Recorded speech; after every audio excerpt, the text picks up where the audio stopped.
We are Cop Connect, a group of lifelong Reds with one vision: to connect Liverpool fans everywhere through a spirit of friendship and togetherness, to build the world's most diverse, most inclusive Liverpool fan group. Join our growing community on our Cop Connect Facebook group, on Twitter and Instagram, and our website copconnect.com. Cop Connect, the ultimate Liverpool fan experience, brought to you by Liverpool fans, for Liverpool fans. Copconnect.com.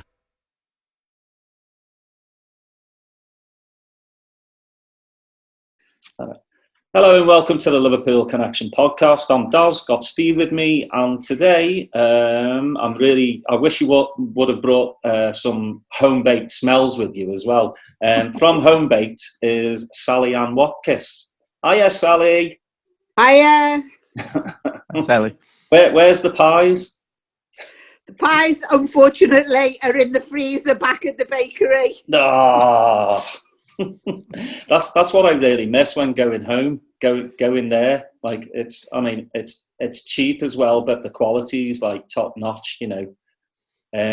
But anyway, let's talk about Homebaked. I know if you've ever been to Anfield, I would think you stop by Homebaked for a sausage roll or a pie, but we brought Sally on to actually, you know, talk about what Homebaked does. It's not just a bakery. So I'll let you go with that, Sally. Like when Homebaked started and everything. Brilliant. So I'm actually the treasurer at Homebaked. I'm one of the board members and have been involved since about 2013. But the building that the bakery's in has been a bakery for over 100 years. And actually on Friday, we had one of the women that worked in there when she was 14. She's now 84. So it's been part of Anfield for forever, really. As a consequence of housing changes, something called Housing Market Renewal Initiative, which was about knocking down all the houses around the ground and replacing them with new houses. A lot of the people who lived there had their houses bought up and boarded up and moved out of the area. So the people that owned the bakery, called the Mitchells, just lost their customer base over a period of years and decided to close. They put a little notice on the door saying, you know, thank you for your custom over the years. We're really sorry, we've had to close. And they were quite elderly at this point, so it worked for them. At the same time, the Biennial, which is a biennial art exhibition in Liverpool, were working with a Dutch artist called Jana van Helsvik, who was looking to do a project in North Liverpool with young people about what does it mean to live well. And she walked past the bakery, saw that it had got a big, you know, beautiful glass front, and thought it'd be a perfect place to base herself. So she took the lease over from the Mitchells and started working in there with young people. While she was working in there, people kept knocking on the door and going, when's the bakery reopening? When's the bakery going to reopen? So a group of local people who she was working with decided to reopen the bakery, and it reopened in its current form in October 2013, having run a Kickstarter to buy a new oven, with support from the Biennial to refurb and volunteers to refurb the shop. And it originally started with the idea of baking fresh bread every day, providing good quality food in what is a food desert. I mean, on match days it's more vibrant, but it's chip shops and fast food and pubs. Outside of match days, by the time we reopened, there was nothing. So there was nowhere decent for local people to get food from. It was about providing good quality jobs, keeping the building in local ownership, and moving forward with providing community training.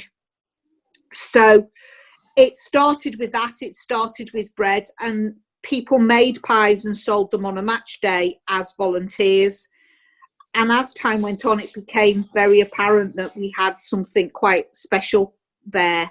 And the bakery started making pies, and for a long time couldn't open on a Sunday because the Mitchells were very devout Christians and didn't believe in Sunday trading. So anything we did on a Sunday had to be as a volunteer basis. As time went on, the bakery was under threat of compulsory purchase, but that was lifted because it had proven that it was something of value, that it was providing value to the community. So over time, we've saved the bakery. Our sister organisation, which is the Community Land Trust, who was formed at the same time, have converted the flat above the bakery into shared living accommodation for 4 people, and have now got plans to develop the block to the right of us, which is currently derelict houses. So where are we now? Homebaked employs 20 people. It spends about £200,000 a year with local suppliers. It produces, or it was producing, 3,000 pies a week, which had won multiple awards at the British Pie Awards. It's well known nationally and internationally for what it's done to revive the community, and is now a much loved resource for match day goers the world over, but also the people that live round there. And that's sort of been proven during lockdown and COVID. So obviously we haven't had any matches, but we stayed open, and with some grant that we got from the Steve Morgan Foundation, we worked with fan supporting food banks to produce 100 loaves a day, which went to the food bank and then went out with the food parcels for them. Lots of other organisations around the area, we did the same thing. We had a donate a pie campaign, and we gave pies out to local NHS, local children's centres, local key workers all around, people who were volunteering at the food banks and the community centres. So we were able to stay open during the severe lockdown, and then at the beginning of July we've opened for takeaway only, and we've been really successful in terms of local people have come back. They know we're safe. They come and buy their bread from us. People come from around the city to buy our pies, frozen and cooked. And for a period we did pies, delivery of pies. So we were able to go around the city dropping pies off to people. And what's starting to happen now is people are coming to pick up their pies frozen before the game, taking them home and cooking them. So people are managing to keep up their match day rituals. So we're regularly seeing people who we know only from match days.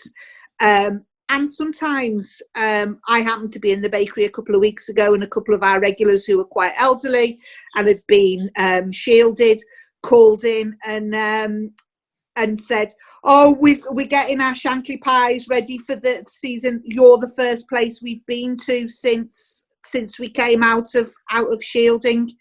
So that's been really good. We've continued our relationship with the club. You may have spotted that some of the Nike adverts have been filmed in the bakery, and that came from our relationship with the club. Obviously we're not providing them with pies, but they've also just recently announced that they're gifting part of their apprenticeship levy. So in the UK, every big employer pays a percentage of their salary bill to an apprenticeship fund.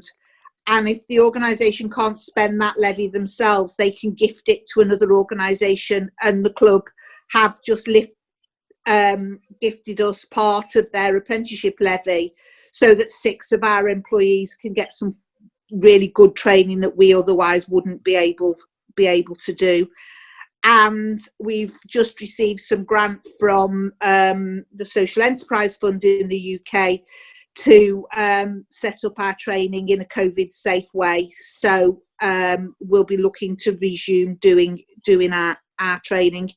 So we're sort of getting there, back to where we were, just waiting for the matches to come back. And not of much interest to Liverpool fans, but of interest to Liverpool, the city. The day before lockdown was announced, we finally got the go-ahead to sell pies in the fan zone at Everton. So this season we would have been in the fan zone at Everton, obviously plus Liverpool. So in honour of that, we've created a Dixie Dean pie in conjunction with Dixie Dean's family, and our chef Dan's also done a champions pie in honour of the of obviously Liverpool winning the league. So stuff's been carrying on, and if you've been watching any of our social media, you'll see that it's still there. It's just waiting to have the fans back. Yeah, it looks like it's probably going to be a long time though. You know, that's what I wanted to ask you. Like, you know, business wise, like the pandemic has, you know, really shut a lot of shops down. I mean, what we found is that we've been fortunate because we're a social enterprise. We've had some grants that's helped us to keep going and to carry on doing what we do from a social enterprise perspective. But actually, because community businesses like we are know their markets so well and know their local community, they've in the main been able to pivot like we did, to change from pies to bread for a period because we knew there was a need. So actually being rooted in the community has given us a bit of an advantage during the pandemic. So we know that we're secure through to the end of March, and we're now working on the worst case scenario that the season doesn't start back at all this season, and are now planning what we do for the rest of the period. Yeah, I think. The furlough scheme in the UK has helped. So 5 of our team of the 20 were working all the way through, and we're starting to bring our team back in now. So the team that are in the cafe have been back in. The driver who does the deliveries is back. One or other of our pie makers are starting to come back. So we are gradually coming back on stream, and we've always done wholesale pies. So the Dovedale Towers and the Lodge on Lark Lane have always taken our pies, and more pubs have actually done that now for where they're showing the games, or where they still want a food offer, but they can't necessarily employ a chef. They've been taking our pies. So we've done quite well from a wholesale perspective as well. But it's hard going. It's really tough.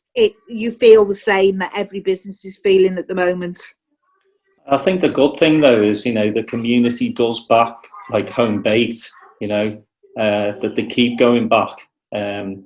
Because that's one thing I like about, you know, Liverpool, whether you're a Scouser or not. You know, if you live in Liverpool, you just seem to help each other out. Yeah, and there's been a lot of that going on, and a lot of the community organisations have been helping each other.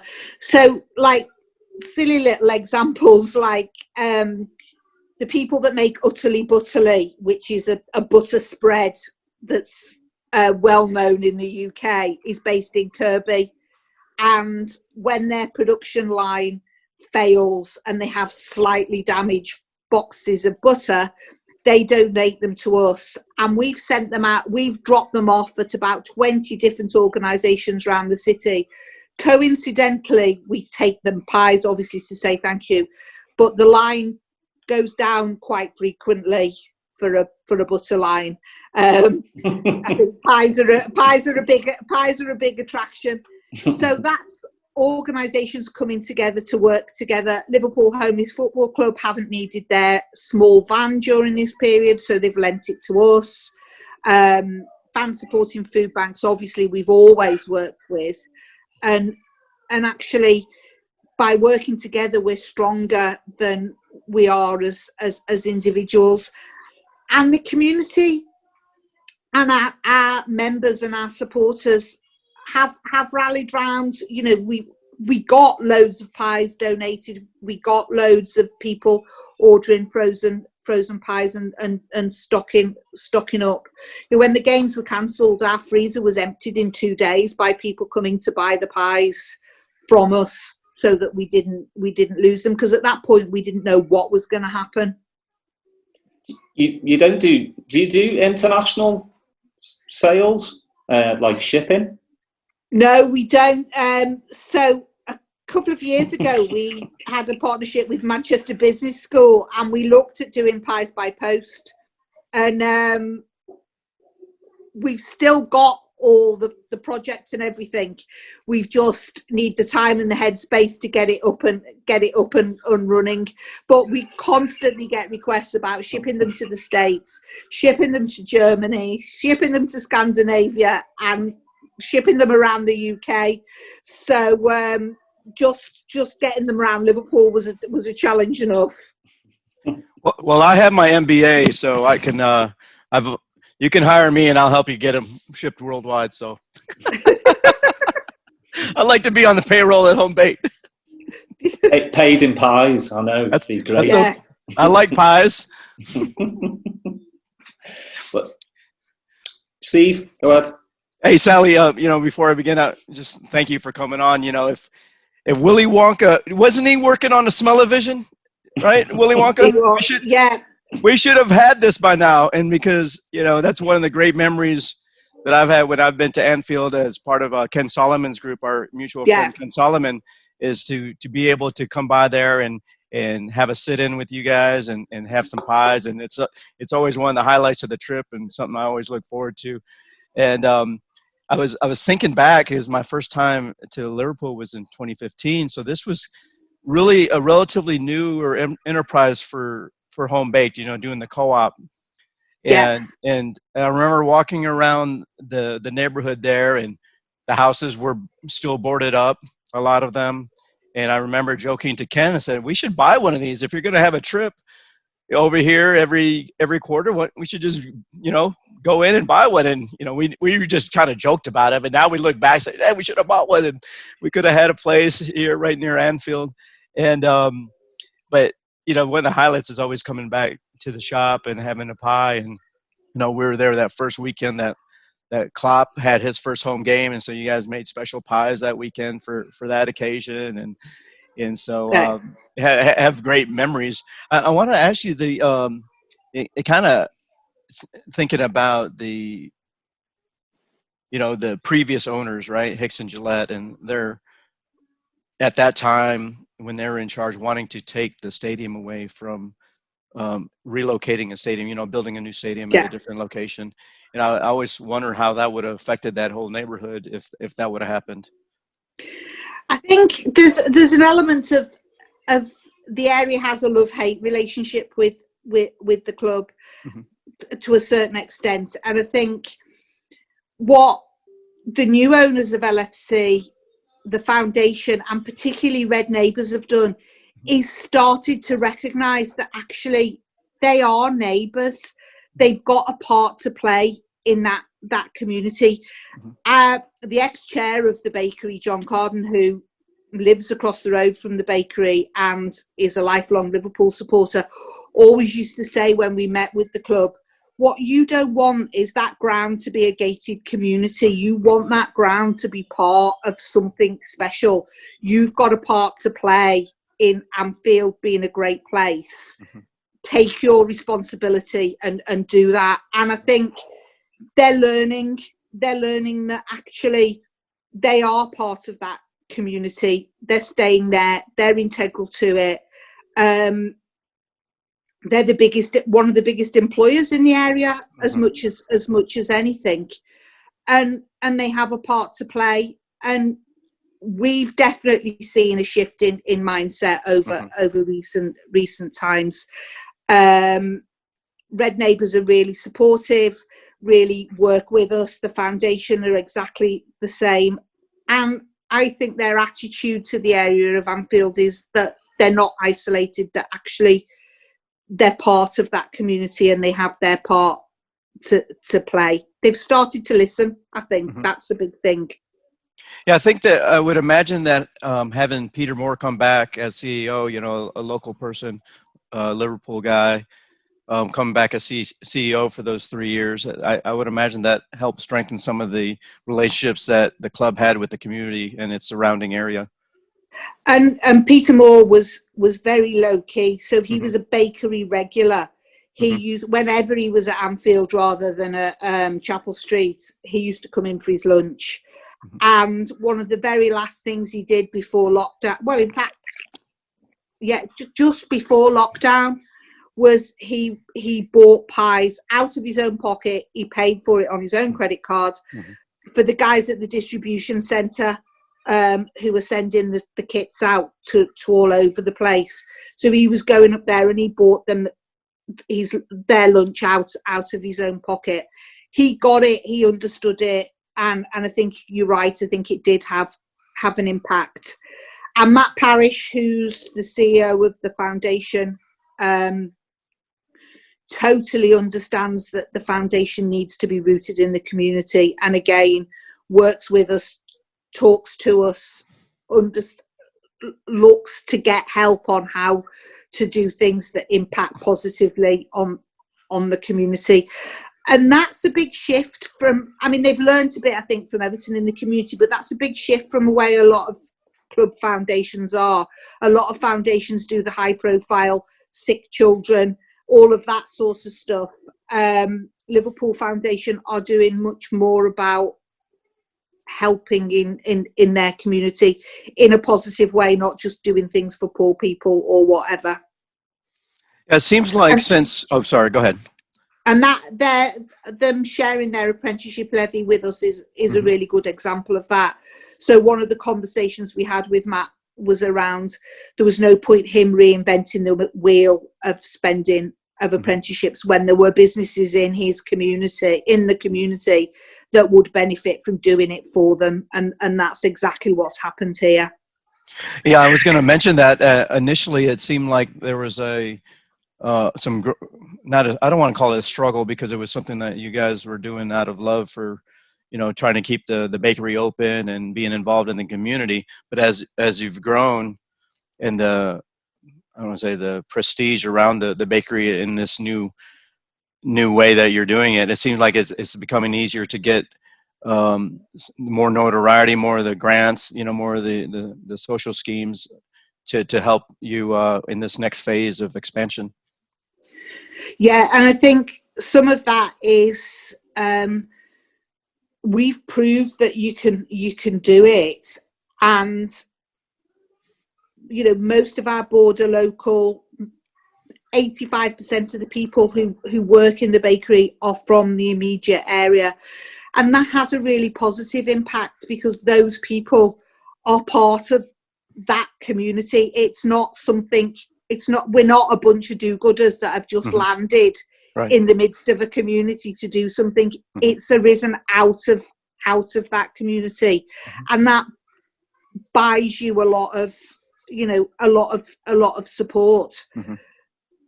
But it's always an ongoing challenge, and we have people come and talk to us about our model from all sorts of places.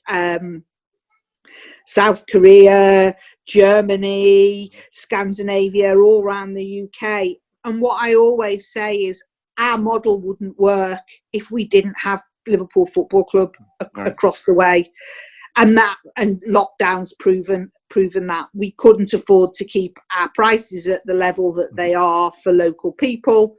We couldn't afford to employ the people that we do employ in the type of jobs that we employ them if we didn't have the sales of Liverpool Football Club, and some of the kudos that comes from that.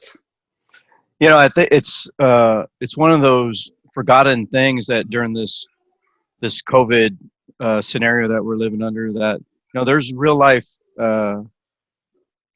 issues with that, because there obviously the bakery makes quite a bit of money on match days. You have all the people outside the stadium, selling their wares as well, that aren't being able to do that now.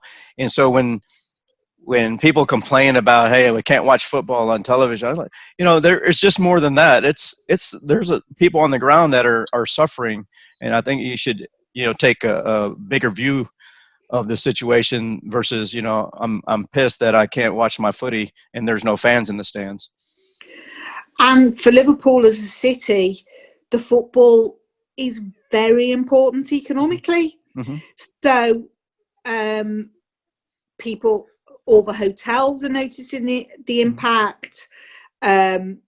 Loads of local suppliers are noticing the impact, not only in Anfield and around Everton, but in the city centre as well. All of those fans that have been at the game go into town or stay into town. It does have a massive economic impact, and both clubs employ a lot of people in what are decent hospitality jobs. So both Everton and Liverpool are quite ethical in they don't have 0-hour contracts. People are on fixed hour contracts. They earn above the living wage, and in some instances the real living wage. And actually those jobs have been massively impacted by this. So it has had a huge impact on the city of Liverpool, and the city's had no support for that loss of income. Yeah, we had Paul Tremarco on. Obviously, he runs the Arkles, close by, and I know it's been hard on him. He's been away from the pub longer than he's ever been in his life. So, it's difficult. And when he's such a social creature that he is too, so he kind of feels the pain. So hopefully we'll get through all this and everybody can get back to normal, because, there is real consequences of people not doing the things that they need to do to get through this. And, I don't want to turn this into a political thing. But can you, it was interesting. I read your expansion plans and looked at the diagram, and I'm very excited that there's supposed to be a brewery involved here. So you want to talk about that a little bit? Yeah. So the Community Land Trust is planning to refurb the houses to the right, and the house on the end is going to be a microbrewery. The house next to the bakery is going to be a dedicated training facility for us by day, and by night will be a bistro. So we'll have there's nowhere, unless you want to go to a pub, there's nowhere for families that live in that area to eat at night. So when we've got a bit more space, we'll have a bistro offer as well, and then there'll be people living. So it will be a really truly mixed, beginning to feel like a mixed high street, going back to the high streets of old. And there's a lot of interest in the UK at the moment. I know in the States you have the Main Street movement, which is something similar, but there's a lot of interest in how high streets are changing and how they're evolving.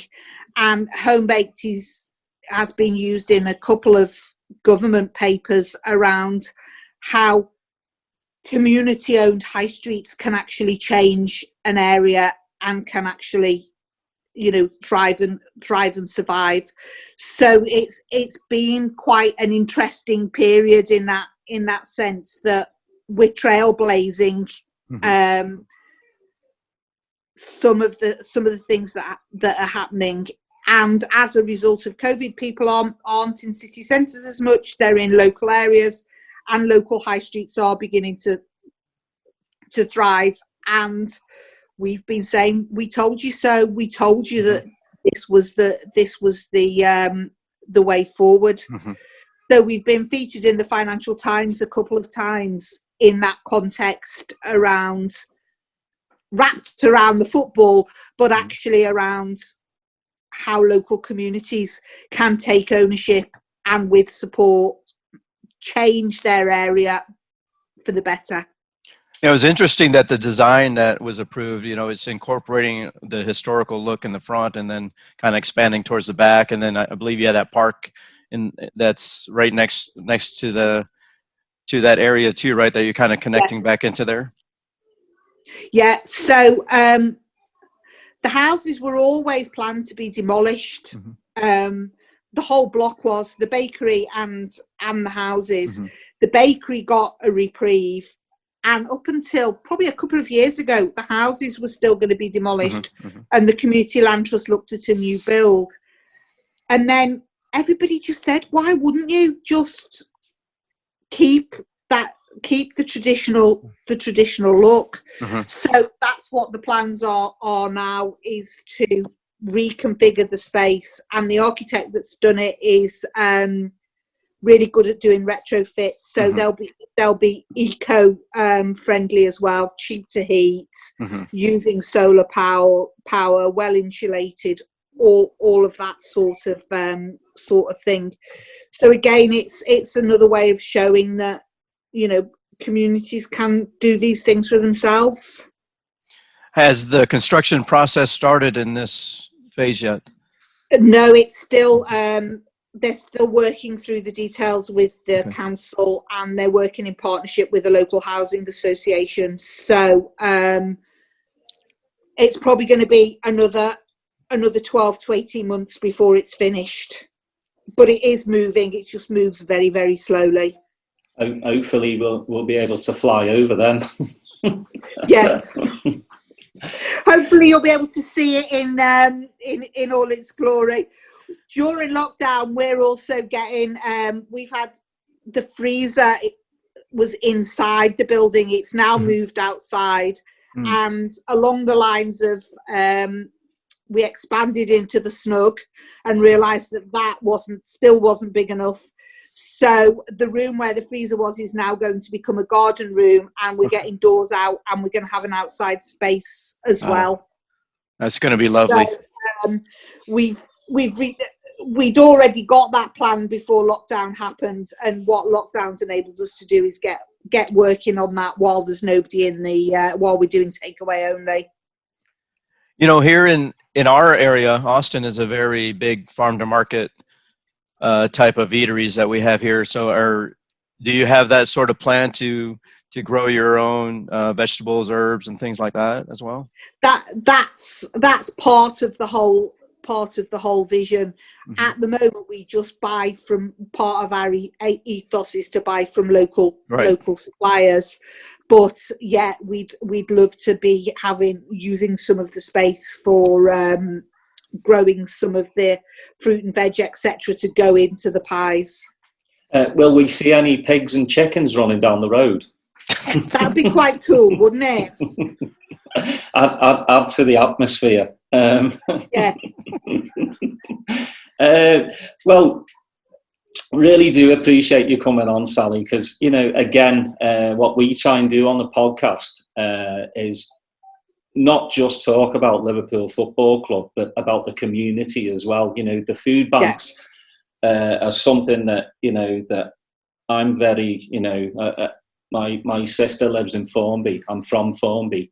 And I know quite a few mates that they've had issues over the lockdown with their families, and they've needed to actually reach out, take that pride and kind of go, I need help, and that's what we're going through at the moment, but again, it's the community in Liverpool, like whether you're a red or a blue, we've got this rivalry, we can't stand each other if we play each other, that Scousers just help one another out. Like, the red and the blue on the food banks are absolutely amazing. Yeah, it's a really good, and it was interesting how during lockdown, the model changed from people being donated food to donating money, and the money was then spent with local suppliers. So some of the food banks brought their bread from us, so people were getting a really quality loaf.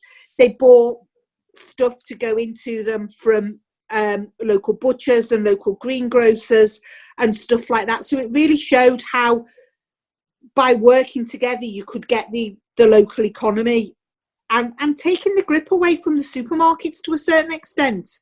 Supermarkets in the UK are quite happy for you to buy some of your goods and put them in a trolley to send to the food bank.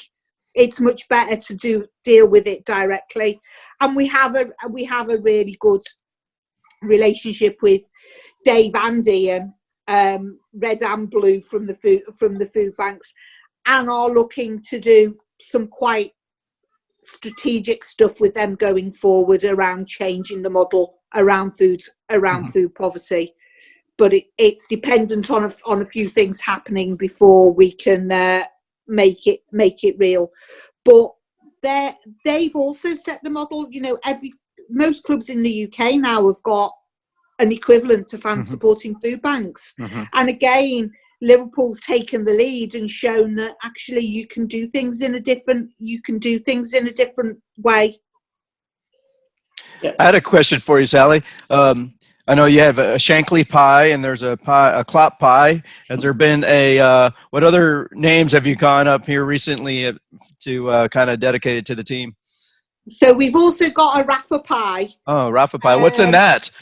That is Paella.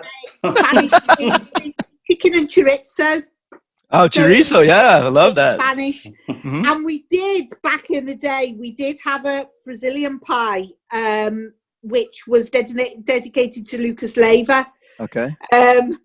Bizarrely, our chef did a Brazilian pie, but we're desperate to do a Daglish pie. But he has been in the bakery filming with the club, and we wanted to do a Scotch pie, and at the moment we can't get a Scotch pie to work. Yeah, those Scotch people are hard to work with anyway. So yeah. So we did have the Kenny ages ago, which was minced beef and like a cottage pie. But again, we couldn't make it work because it stuck to the roof of the bags when we were handing it out on a match day. So, but we did do a champions pie, which was beef chili and ale, which was really, really good. That sounds good. For some reason, I'm getting really hungry. I know, yeah. It's a good job you haven't got smell-o-vision. It's that smell. That's right. When you come down Donaldson Street just before you walk into the bakery and you can just smell it. You're making me cry now. Hey, but you know what? If you want to test, I'm more than happy to be the beta test on sending a frozen pie to the United States. I'll send you my address and I'll let you know how it turns out. How it works. That's right. We'll just send like 5 of them so we can, one a day for a week, and then we can see how it works, right? We have got people that had stocked their freezer up when we were doing deliveries.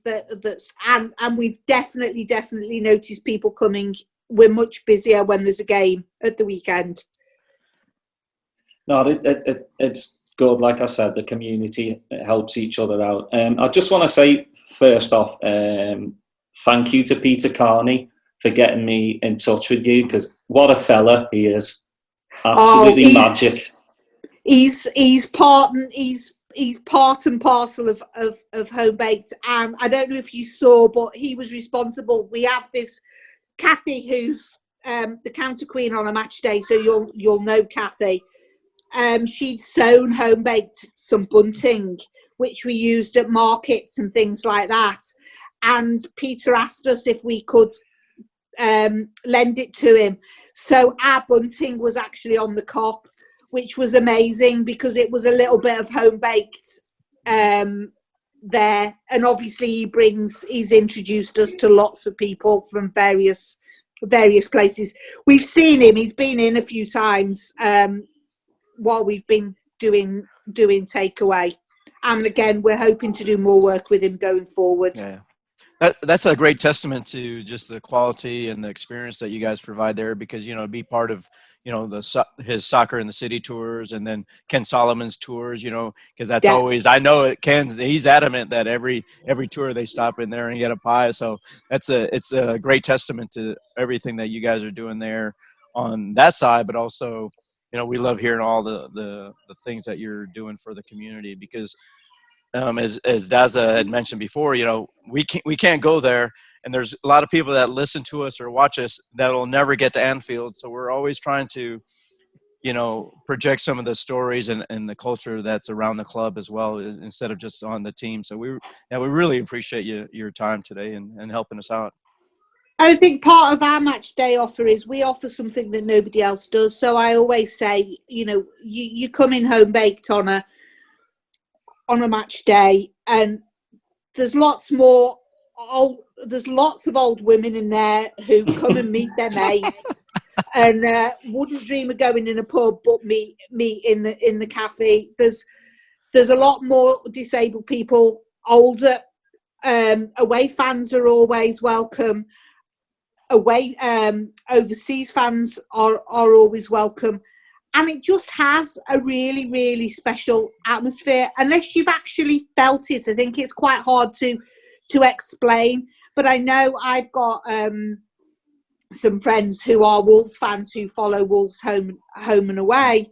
And they've been to the bakery a couple of times and just said they've never been made to feel welcome anywhere like they're made to feel in Home Baked. Yeah. And we used to have a bunch of, when Swansea was still in the Premier League, there was a bunch of about 7 or 8 old ladies from, and I mean like well in their 70s, from Swansea, who used to come on the coach, and they used to come in and have a cup of tea and a bar of breath, and they were devastated when they were relegated, because then they said, oh, we can't come to Home Baked anymore because we're being relegated. They were as upset by that as they were by anything. Yeah. So I think it is a special place, and it is part of people's match day traditions. Yeah, they made me feel so welcome. Last time I was in there, they asked me to go back and do the dishes. I was like, I don't want to be that welcome. That's because you didn't have any money, Steve. Well, that too. Yeah, well, our volunteers are part of it. I don't know if you've met Mildred on any of your visits. So Mildred's 86. Mm-hmm. She might even be 87 now. And she comes in. She only serves tea on match days. But it wasn't me then, because I don't drink anything. I don't drink tea on match days. I drink the ale on the match days. So. But she was just like, she was so isolated during lockdown because she couldn't come in. She couldn't come into the bakery. So she's back now. We sit her away from everyone behind the counter. She can chat to everyone. She wears a mask, but she's an Evertonian. So she spent all week talking about Everton being top of the league to everybody that's come in the shop. Hey, I wouldn't mind if we finished top and they finished second. That'd be great for the city. Second from bottom. See, he's cruel. I'm not as cruel as Daz. Oh man, I've grown up with Evertonian mates and Evertonian cousins. They're horrible. Nah, they're good people. Just not on match day when we play them. Right. Sally, let's. I want a quick, like, you're a Wolves fan. How do you think Wolves are going to do this year? Well, it hasn't been the best of starts. It's been an interesting challenge. They were a really good, solid team last season. And as I said, my dad has been a season ticket holder for well over 50 years. My nan used to follow them home and away. So when I moved to Liverpool, the first thing she said to me was, oh, there's a fabulous fish and chip shop just across the road from Everton's ground, and you can have the chips and eat them in the park. So it's in my sort of history, and they've had such a terrible time of it. I mean, you think Gillette and Hicks were bad, the ownership of Wolves was just absolutely, terrible over the time. So it's been amazing to see what they did last season. And I think they'll benefit from not being in European football this year. But it's always hard to recreate it again. It's difficult, but they've got plenty of money, they've got a decent manager, and they've got a really solid fan base. And that can only be a positive.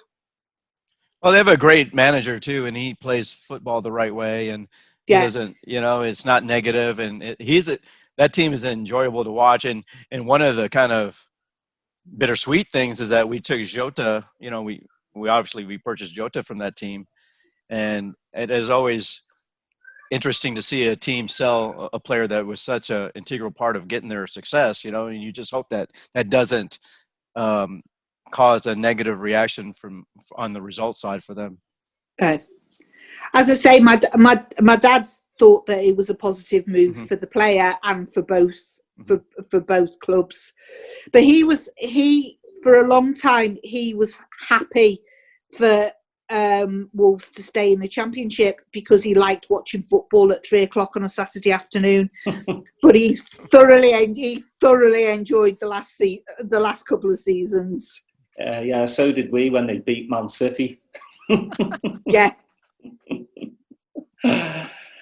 Sally, again, thank you for coming on and telling the listeners about Homebaked. I wish you all the success, and hopefully, after this pandemic gets sorted out, we can all go back. Myself and Steve, I can go back home. And I'll come into Homebaked and I'll buy like 20 pies. And I'll eat them all as well. Yeah. Well, thank you for inviting me. You're very welcome, and we'll definitely stay in touch. And I can't wait for the microbrewery to open as well, because then Steve will be happy. I'll be happy eating the pies. He'll be happy, drinking the ale. So yeah, all good. Yeah. All good all round. Yeah, very exciting. Tell everybody else from Homebaked that we said hello and that we look forward to seeing them when we're allowed to travel again. Thank you for coming. We will do. All right. Take care. Cheers, Sally. Cheers. Thanks. Bye. Bye.